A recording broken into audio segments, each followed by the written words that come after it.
احمد شاہ ابدالی اور درانی سلطنت کی بنیاد کیسے پڑی؟ 1747۔ کیا آپ جانتے ہیں کہ ایک سابق باڈی گارڈ نے کیسے ایرانی بادشاہ کی موت کا فائدہ اٹھا کر ایک طاقتور افغان سلطنت کی بنیاد رکھی جو وسطی ایشیا، ایرانی سطح مرتفع اور بر صغیر تک پھیلی؟ 1747 میں ایرانی شاہ نادر افشار کی موت کے بعد جو ایک ظالم فاتح تھا اور ہندوستان سے کوہ نور ہیرا لوٹ کر لایا تھا، احمد شاہ ابدالی جو نادر کے ابدالی پشتون باڈی گارڈ تھا نے موقع غنیمت جانا اور نادر کے خزانے سمیت قیمتی جواہرات چوری کر کے اپنے آبائی علاقے قندھار کی طرف فرار ہو گیا۔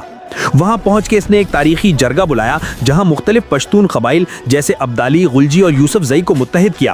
قبائلی رہنماؤں نے اسے اتفاق رائے سے بادشاہ منتخب کیا اور اسے احمد شاہ درانی کا لقب دیا جو درانی سلطنت کی بنیاد بنا اور افغانستان کی جدید ریاست کا سنگ بنیاد سمجھا جاتا ہے۔ احمد شاہ کی حکمت عملی بہت چالاک تھی۔ اس نے قبائلی اتحاد کو مضبوط کرنے کے لیے شادیاں کی، مذہبی رہنماؤں کی حمایت حاصل کی اور فوجی مہمات شروع کی۔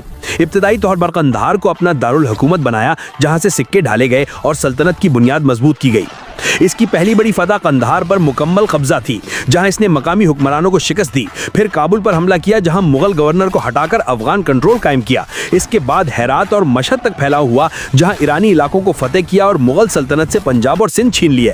دلچسپ بات یہ ہے کہ احمد شاہ نے ہندوستان پر 8 حملے کیے جن میں تیسرے پانی پت کی جنگ مشہور ہے۔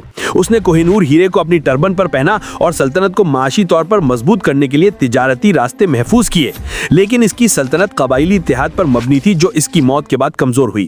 احمد شاہ کی قیادت میں درانی سلطنت نے افغان قومیت کو متحد کیا اور بر صغیر کی تاریخ بدل دی۔ اس کی موت 1772 میں ہوئی لیکن اس کی میراث آج بھی افغانستان میں زندہ ہے جہاں اسے بابا کہا جاتا ہے۔